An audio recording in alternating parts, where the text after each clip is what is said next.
Hello everyone, Steve the Wicked here with a special one-off video because it's 2015, and I'm just gonna go ahead and be honest, this video is a couple months late. I meant to have it out in January, but I'm sorry.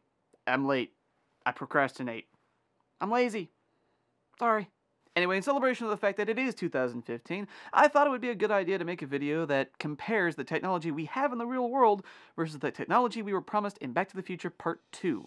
If, like me, you grew up back in the late 80s, early 90s, then chances are you are very familiar with the Back to the Future franchise and how in the second movie, the main character Marty McFly went into the future in the year 2015. Also, if you grew up in that time period, chances are you were really excited about the possibility that all the technology that movie promised we could actually have, up to and including flying cars, hoverboards, and shoes that can tie themselves. Well, now that 2015 is here, it's time to see whether the movie delivered, or if it just outright lied to us. So here we are, a comparison between Back to the Future 2015 and Real World 2015.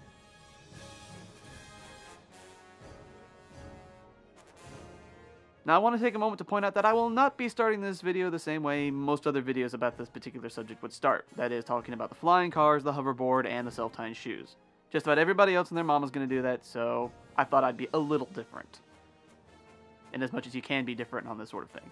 So I'm going to start with a smaller thing. We're going to start with 3D movies and holograms. There's a famous moment in the future sequence of Back to the Future 2 where Marty comes across an ad for a Jaws movie that's presented entirely in 3D, complete with a hologram advertisement. So, how does real-world technology when it comes to 3D movies and holograms compare against Back to the Future's version? Believe it or not, we're actually ahead of the movie as far as this is concerned. Let's start with the 3D technology. First off, you have to consider that this movie was made back in the 1980s, and during that particular time period, 3D movies were kind of going through their second wave of popularity. At the time, they probably thought that 3D technology was going to be the next big thing and it was going to stay around for a while. We all know better, of course. But then a funny thing happened.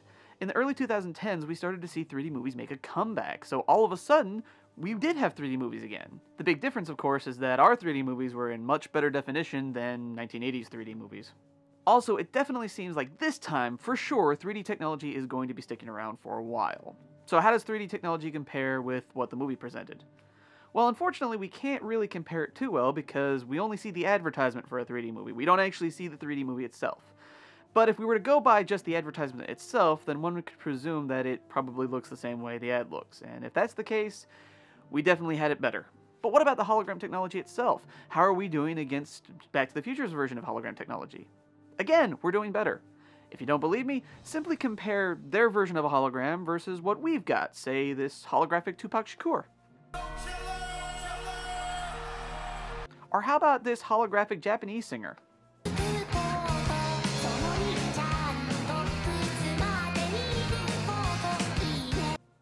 Yeah, as you can see, we got it better. Video games.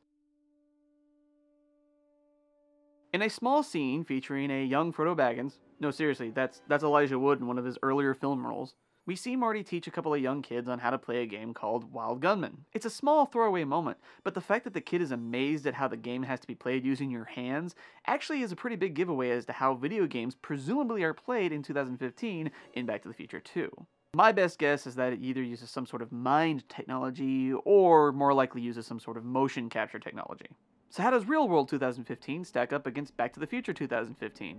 This one's actually pretty close. While we still have plenty of video games that require the use of a controller, motion technology is actually pretty well advanced at this point, to the point that we have full systems that are dedicated to games that require motion tracking.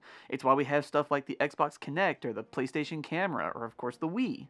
So as far as comparing Real World versus the movie technology, I'm gonna have to say the movie comes out just a little bit ahead, but that's only because we haven't quite caught up with it yet. Virtual scenery. It's a small moment, but for some reason I feel like I should mention it. In Back to the Future Part 2, according to the movie at least, in 2015 people will have window shades that apparently double as virtual scenery. Yeah, we don't have anything like that. Nope, we don't have anything like that at all. No. Yeah, I don't know of any sort of virtual scenery technology that we've got. Certainly nothing on like a movie streaming service that's basically a virtual fireplace. No, we ain't got nothing like that. If we did, we'd ought to be ashamed. Yeah. Multiple channels. As far as I know, TVs today don't exactly have the ability to watch up to 6 channels at the same time. But even though we don't match the technology here, the movie actually did kind of sort of predict something else, at least inadvertently, specifically in how we multitask our entertainment. I can attest to the fact that I often have a movie on Netflix playing while I slaughter innocent villagers in Skyrim. What, you don't do that? Come on. You're gonna sit there and tell me you've never Fusro-da'd somebody off of a damn mountain? Liar. Visual headsets.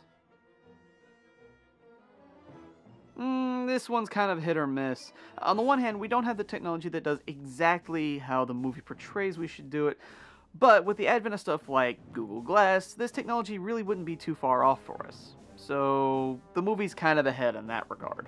Video calls. A staple of sci-fi stories that deal entirely with the future, the ability to talk to somebody like you are on the phone, but with your face, with a camera. Yeah, this one's pretty obvious. This is basically Skype we're talking about here. As to whether or not we're ahead of or behind the technology presented in the film, at least in this regard, that's hard to say. If you live in a big city, then Skype's probably going to work decently for you. However, if you live out in a rural area where the internet is crappy, chances are your Skype experience might not be all that good. Or more appropriately, it might be the typical Skype experience. Fax machines. With the exception of some businesses, and very few of them, almost nobody uses fax machines. At all. Thank God for the fact that the movie got this one wrong. Nostalgia in 2015. Okay, so this one's not strictly a technology-related one, but the parallels are just too obvious to ignore. So according to Back to the Future 2, in 2015, there's a real big wave of nostalgia for the 80s, as evidenced by the Cafe 80s in the movie. So how is it in the real world? Surprisingly similar. The only difference is that we're nostalgic for both the 80s and the 90s. Gee, I wonder who we could blame for that. Alright, now let's get to the part that all of you have no doubt been waiting for, because everybody wants to talk about this when it comes to Back to the Future 2, and how 2015 should be. Flying cars, hoverboards, and power laces. As far as the flying cars, no, sorry, we don't got them yet. However, there is a company that is actually working on making flying cars a reality, sort of a hybrid between cars and planes. As you can imagine, however, the technology is, of course, still a ways off, but the fact that there is a company out there that is trying to make it reality is a step in the right direction. My only real concern about this technology becoming real is what's going to happen if these flying cars get into accidents in the sky. The hoverboard.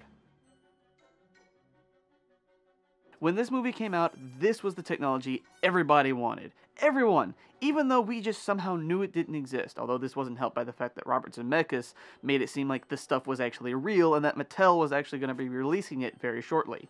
You fucking liar, Zemeckis. You're a fucking liar. Anyway, now that 2015 is really here, where do we stand on hoverboards? We might actually be getting them! I know! It's so awesome! As it turns out, there was actually a Kickstarter made to bring hoverboards to life.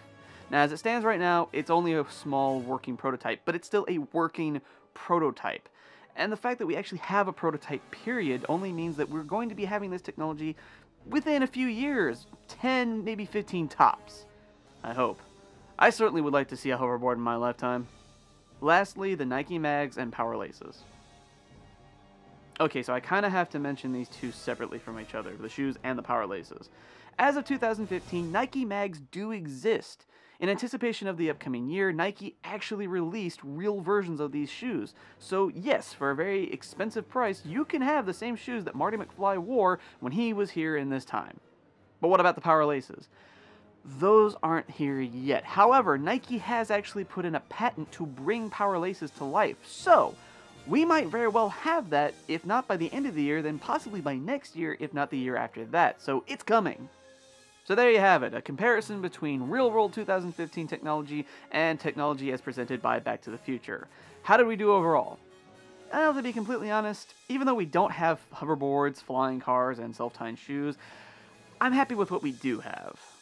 True, while we don't have everything the movie promised us, I'm not going to complain about that because we got some really cool shit too. We even got some shit that the movie didn't predict we would have. In any case, I hope you enjoyed this movie, and I will see you all next time. I'm your host, Steve, reminding all of you to stay in character, and I'll see you in the next video. Bye!